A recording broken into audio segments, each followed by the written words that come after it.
All right, I'll do a video on the large caps this time. I'll start off by comparing the S&P, the Nasdaq, the Dow, and the Russell because there is a big difference. And well, to be honest, the large caps that I cover that I'm more interested in buying, not that I feel like buying them straight away, are actually I can't believe it, but they're in the Nasdaq. They're tech related, and there's a big difference. So okay, let's look at the S&P. A lot of people are surprised that the S&P has not come down as much as the other indices, me included. So here, middle of the range, technically speaking, not particularly bearish or bullish. I would definitely be more bearish because fundamentally what I believe is going to happen to the market. I've covered those thoughts already. Next week, they're trying to discuss a bailout for, let's say, UBS and Credit Suisse. I think 6 billion backstop from the government is what UBS want. Let's see what happens. But look what happened last week. We had these bailouts and backstops and everything's glorious, and the markets just absolutely crashed. And fear-related assets like gold just took off. So I don't think we're out of the woods at all. In fact, I wouldn't be surprised if the markets go lower. S&P, I think, will actually venture lower. Nasdaq is the strongest out of all of them. It actually broke out of this descending, tagged the upper resistance. I haven't touched these trend lines in some time, so I mean, I think the Nasdaq will come down. I don't think it will come down crazy amount because it's quite strong after all it's done, but at least back test this descending line. So I'd expect them to move lower. But I don't want to cover the S&P and the Nasdaq as much as I want to cover the Dow Jones, because I think the Dow Jones and the Russell is what will take down the S&P and the Nasdaq. Dow Jones, weak close, sort of just holding on above this support zone. I think we'll venture lower. And if we have one daily close below here, let's say 3,100, let's say, sorry, 31,500, why not? A nice psychological number, a close just below there. That's it. We're going to go down here, especially if it's accompanied by some real crisis, more of the real crisis that's going on. So another bank looking like it's going to flop. And I think that's coming next week. So, and plus we have Wednesday, which could be catastrophic depending on how Powell decides to discuss interest rates. For example, if people are saying, oh, it'll be 25 basis points because 50 is a bit too aggressive given what's happened, but he can't pause straight away. Some people think he'll pause. I think he'll do 25, but if he does 50, well, that'll take us all the way down. So, that alone could take us down. So watch out for the Dow. It doesn't even matter what the news is. If the Dow starts to close 31,500, look for a big move lower, and that'll help the S&P and the Nasdaq go lower. Russell 2000 is actually weaker. Look at that, just a close below here, a close below 170, and we're going to the last line in the sand. Now, if the Russell starts to go to the last line in the sand, how on earth? First of all, the Dow has to be coming down here. How on earth can the Nasdaq just start thinking about doing what normally you'd expect from a chart like this, which is a cup and handle breakout higher? It's not possible if the Russell's going to be flushing to new bear market lows. So, and we've seen some big candle engulfing bearish smackdowns, back to reality, and we could have one of those in the tech sector. So my point, Russell, definitely the Russell, also the Dow could start moving lower and drag down like an anchor the Nasdaq and the S&P. What would that mean for some of the large caps I cover? I'm just going to go through these here. So Google, which I had my eye on because it's come down quite a bit, or it had, and then it moved up this week, actually, of all weeks. It moved up, and now you can see it's really tagged the descending line here. So it's looking good. I mean, I think it has to come down a bit because it's had a bit of a move and it's testing resistance. But for me, look at this. You've got this ascending, you've got this descending, longer term descending. So in this tight pennant, could be trading here. I think the market will come down, so I think Google will come down again, but it looks pretty strong. I haven't bought Google yet. I wanted to nibble in, but I didn't. In fact, all large caps that I only own like 2 or 3 maybe, but I really nibble at them because I think that they're going to go to new lows, because I think the market will go to new lows. So, but I don't own Google, and I should have actually had my first nibble down here just above 90. Should have been a bit obvious to me here on this candle, I think, but especially because it was bad news in the markets and it was going up. So if it comes back down again, even though I think the market will flush and stocks, even like Google, will have to go to new lows because yes, they've come down a lot, but you know, we can go lower. You can see where I think it will eventually go in the event that the bear market really does return and new lows come in. But the point is, I will be buying just above 90 if it comes back down again. Just my first entrance. Alibaba is another one I'm looking at. Look at this, you know, I just zoom out a little bit, actually, you can see it's had a nice run here from its low, which I bought actually. I think I sold in the 80s, if I remember. Forgot it was a long time ago. I did play this bounce quite well. I also bought Meta, but I sold that way too early. I think I bought it at 100 and then sold 115, and then it's basically at 200. So I only got like a 15% return, whereas I could have had 100. But I just don't care because it was just a bounce play, just like Alibaba was a bounce play, and that also continued. But it has since come down again, and now it's below where I sold. I forgot where I sold, but it was definitely high 80s.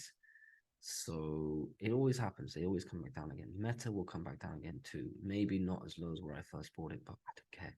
I'm over that psychological hurdle where, oh, I could have gotten better. You know, if it's a win, it's a win. Now, Alibaba, I don't want to get too arrogant here either. You know, maybe it's time to buy now. The good news is that it is weak when the market's weak, but I think China's a bit special. But you know, China, you got to watch out too because some stories about you're unable to get your money out of China and Chinese stocks. I'm not my favorite, but let's just say if Alibaba comes down here, I will be buying my first tranche again, re-enter with my first tranche, and if it comes all the way back down anywhere near 60, I'll add more because I think the Chinese stock market is nowhere near as unstable as ours fundamentally, and I don't even care about that actually. I think we'll have a nice technical bounce. So yeah, I'm looking for a smaller move lower in Alibaba. Google also a slightly bigger move lower for my first entrance. PayPal is another one I like, not something I like fundamentally. Like Alibaba and Google are much better businesses, but PayPal, you know, look at this stock completely come down again. I just feel like one of these, you know, it's one of those stocks that's come down 80, 90% or whatever it is. And what is it? Well, okay, not even 80, but still, but it's a decent company. It's not going bankrupt, in my opinion, and it should be able to bounce nicely. And to be honest, there could come a day where it breaks out of this descending and then it runs all the way to 100. So, you know, buying here in the 70s could be good. You can see it's done a gap fill just here.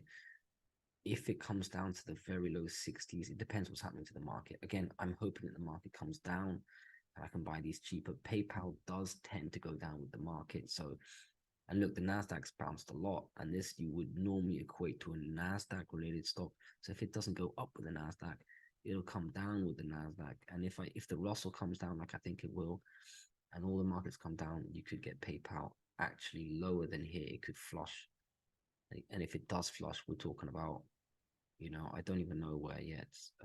Maybe 50, maybe all the way down to 40. But that would be a good first tranche, second tranche. I think you could get a nice pop in PayPal. This is definitely something where you get 100% if you buy it in the lows. So something to watch. I'm still going to gamble on PayPal and hope that it goes lower. I just don't know if I'll buy in this sort of 60s if it gets there. It depends what the market's doing. It depends how it's reacting with the markets. CRISP. Now, I'm never in biotech, but this is one of the better biotech stocks. I think I'm no expert. I just like the chart. You know, it's very easy to read for me. There's an ascending. We're getting close to the ascending again. There's the descending. It's got potential to really move up. It's got these great technologies, patents, whatever, CRISP technology, and you know, it could really move up on news especially. So maybe it's just something I've been considering, just my first biotech buy, actually, just a little entrance. So whether you buy here or just a little lower, I don't think there's much difference. So I may actually buy this and then just wait and see if there's a pop later on in time, you know, with some news. So CRISP technology, I think, is actually quite good now. Can it go low with the markets? Of course, but you know, it can pop furiously if there's news. So you could just enter a little bit here, and hopefully it flushes lower and you can enter in more. So this is another one I'm looking at for a nice aggressive move up. Paramount, this is one that I was in for a long time. I first got in after this flush and I was underwater, let's say, but then I added to it and traded it very well here. Went lower. I traded it very well down here and I got out just on the 20, just in the black. So my overall, I did all the calculations. My overall trading profits was just in the money when I got out here. And then just like the others, because I sold basically all my large caps, Paramount, Meta, Alibaba, when I thought the market topped and then it went higher. But it's fine. I was in gold stocks that did even better, but they have since come down a bit, some of them, like Alibaba and Paramount. And I'm just wondering whether it's time to rebuy. But look, again, it hasn't moved up too much with the Nasdaq. Nasdaq had a nice run. So if the market comes lower, you can see where I think it will go. I think it might even flush this if the market does what I think it will. But still, I think if you buy here and then, again, maybe buy down here, not too much, just a little bit, something, again, risk reward. You never have more than 4% of your portfolio in one stock. I'd probably have like 2% maximum for Paramount, but a little 1% here, 1% there. And then you get a nice pop and you're out with the money. So for me, Paramount looks good too. Just trying to get a little cheaper. Ford, not the kind of stock I would buy. It's just something I'm watching because look at this. This trend line here has been going back some time. And again, look at this weak, ugly close here. Another 1 or 2 days and we start to close below, let's say 10.50. We could go lower. We could go straight to sort of $9. And then it might be worth buying for a bounce, a bounce from 9 back to 11. So I just, again, Ford, automobile companies, the only one I've ever bought is Tesla. I've bought and shorted Tesla, actually. I've made money on Tesla. I really like it. I'll cover that in a second, but otherwise never bought any other car company. But this one here, if we start to flush, I'm interested in buying the bounce. So that's why I've got this one on my radar. Disney, never bought it. It's a bit like Paramount. Don't like the company at all politically, but who cares about that? It's a good tradable company. Let's say the stock is good to trade. I just feel like it's coming.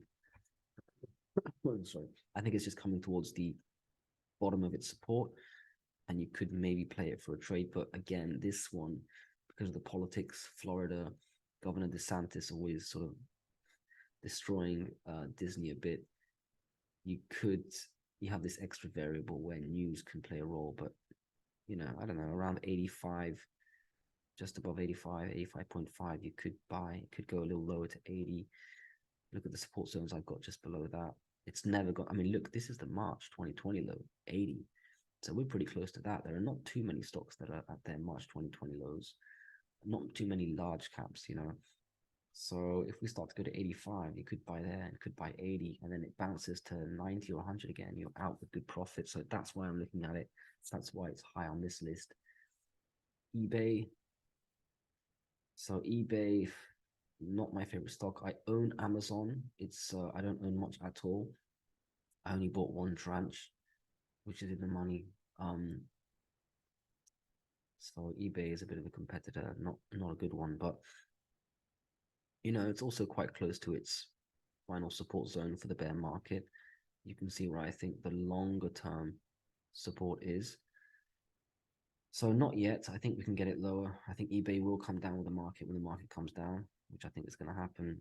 It's just here in the sort of 36 zone. You could buy a first tranche, and if it keeps flushing, then you might be able to buy this longer term support, which will probably be, by the time it happens, 30, 31 or something. So first buy here, 36, second buy 31, and then you've got this nice bounce play when the market really does recover.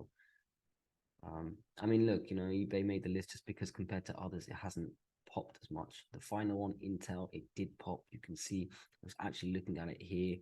I thought, oh my God, it's towards the bottom of its support, but then it rallied, a bit like Google. But then again, Intel and Google rallied with the Nasdaq. There are others that didn't. I think the Nasdaq will come down with the market, and if they do, I may just enter Intel. Just get my first tranche in at this low here, let's say 26, and then it's done, and I don't need to look at it anymore. Set a little alarm. If it takes out 24.50, then I can look at it again and maybe buy it just above 20. Because if I zoom out, look, this is, Intel's made the news for how destroyed its stock is. It's just, maybe it's worth just buying this low zone if it does get there again. So I'm not buying after this move up, no way. But, if it comes down 26, buy again. If it flushes 24, have the alert, watch it, and maybe just place a good till cancel buy in at just 20.11, and then you're in. Very low on Intel. A lot of bad news is priced in. So now I'm going to cover the ones that I am not looking to buy. The red highlights are those that are cheap enough to make my watch list. But if I look at Netflix, this one is one that I was looking all the way down here. I went with Meta in the end.